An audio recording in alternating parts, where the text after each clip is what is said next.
As a science writer, tell us a little bit about what you do and how you came to BioNews and MS News Today. So my day-to-day as a science writer, I do a lot of reading and a lot of writing. So we get PRs from pharma companies, research articles, and I read through those and I write up articles in ways that our readers can understand, and then those end up getting published on our sites. So how I came to BioNews, I was working in a research lab. I was doing mouse research in epilepsy, and I realized that kind of my favorite part of that wasn't so much doing the science, but getting to talk about it and tell people about the work I was doing in ways that were easy to understand. And that kind of brought me to BioNews because I'm well positioned to get to take the content that we bring to our readers and find ways to explain it to them in easily digestible ways. And so that kind of brought my favorite part of being in the lab to the community. Yeah, I had kind of a similar experience. I was in grad school working on a PhD, and I found that the part of the science that really excited me was getting to share it. And I actually got an internship with the Genetic Society of America doing science communication and really just fell in love with it. And so much so that I actually left my PhD program and started looking for work as a science writer, and I found BioNews and have been here ever since. Why do you feel it's important to cover conferences such as ACTRIMS? So scientific conferences like ACTRIMS are an opportunity for the research community to get together and talk and share the latest that's been going on. But often the research community doesn't really include patients or caregivers or the people who are most directly affected. So we think that it's really important to be able to let patients and caregivers and the people who really need to know this stuff have a window into what's going on at the cutting edge of research. Yeah, and just to add to that, I think, even as writers, when we're writing about the content that we have, a lot of it's already published, and we don't even have the chance to sit down with the people who did the research and ask them more questions and learn a little bit more about how what they've done translates to our readers. So this is a chance for us to really directly one-on-one get to talk to them, and to enrich our stories with that, I think is really valuable. What were the most interesting talks and topics you covered at ACTRIMS 2023? There was a lot, but a couple of the highlights. I covered one talk that was looking at the gut microbiome, which is a really big topic in MS research now, how that collection of microorganisms in your intestinal tracts kind of can influence disease. And so this study identified a bacteria, which they called bacteria X, because of ongoing patent protection. They couldn't disclose what it was. But they found that bacteria was especially enriched in patients with secondary progressive MS. And when they isolated that bacteria from patients and gave it to a mouse model of MS, those mice developed worse disease and more inflammation.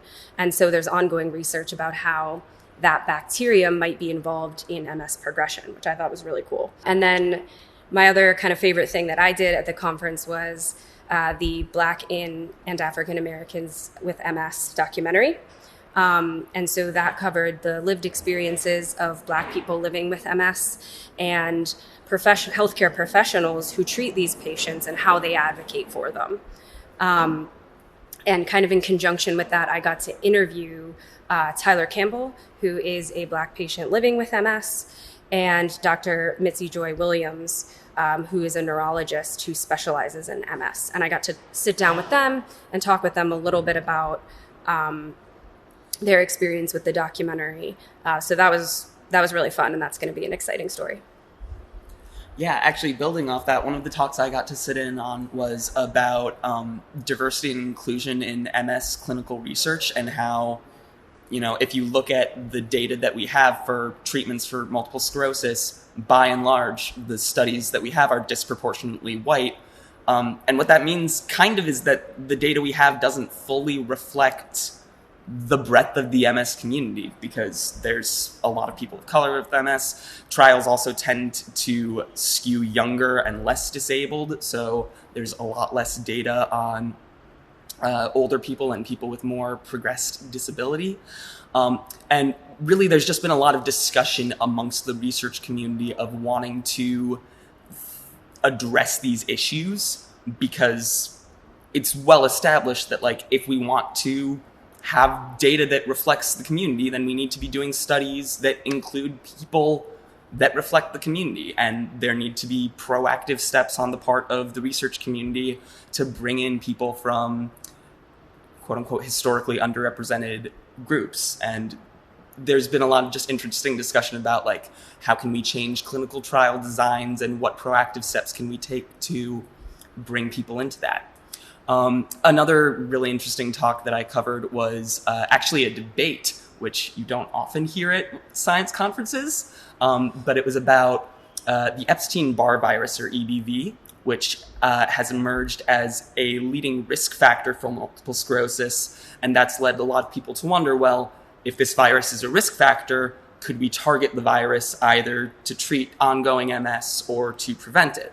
So this was a debate with one researcher arguing that, yes, we should target EBV. And his point was pretty simplistically that if EBV is a risk factor, then theoretically, if we can prevent EBV, then maybe we can reduce the risk of MS. And EBV is also, it causes infectious mononucleosis, or mono, and it's also linked to several cancers, particularly Hodgkin lymphoma. So there's a lot of benefits you could theoretically get from being able to prevent EBV. That said, actually doing that is going to be a pretty substantial challenge, and that was part of the counter-argument.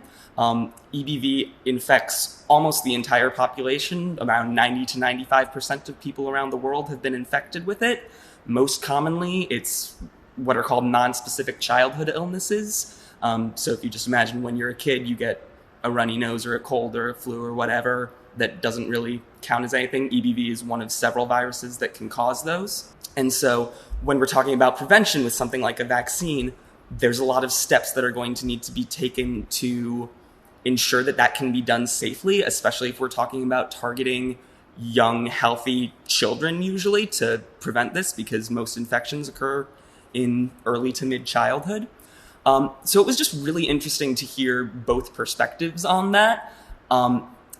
There's a lot of research that's going on. Actually, the NIH is developing 2 new EBV vaccines. One of them just entered clinical trials, and one is probably going to later this year. So this is just a place where science is, when we talk about the cutting edge, we sometimes, I think, like to think about that as like the most advanced technology we have.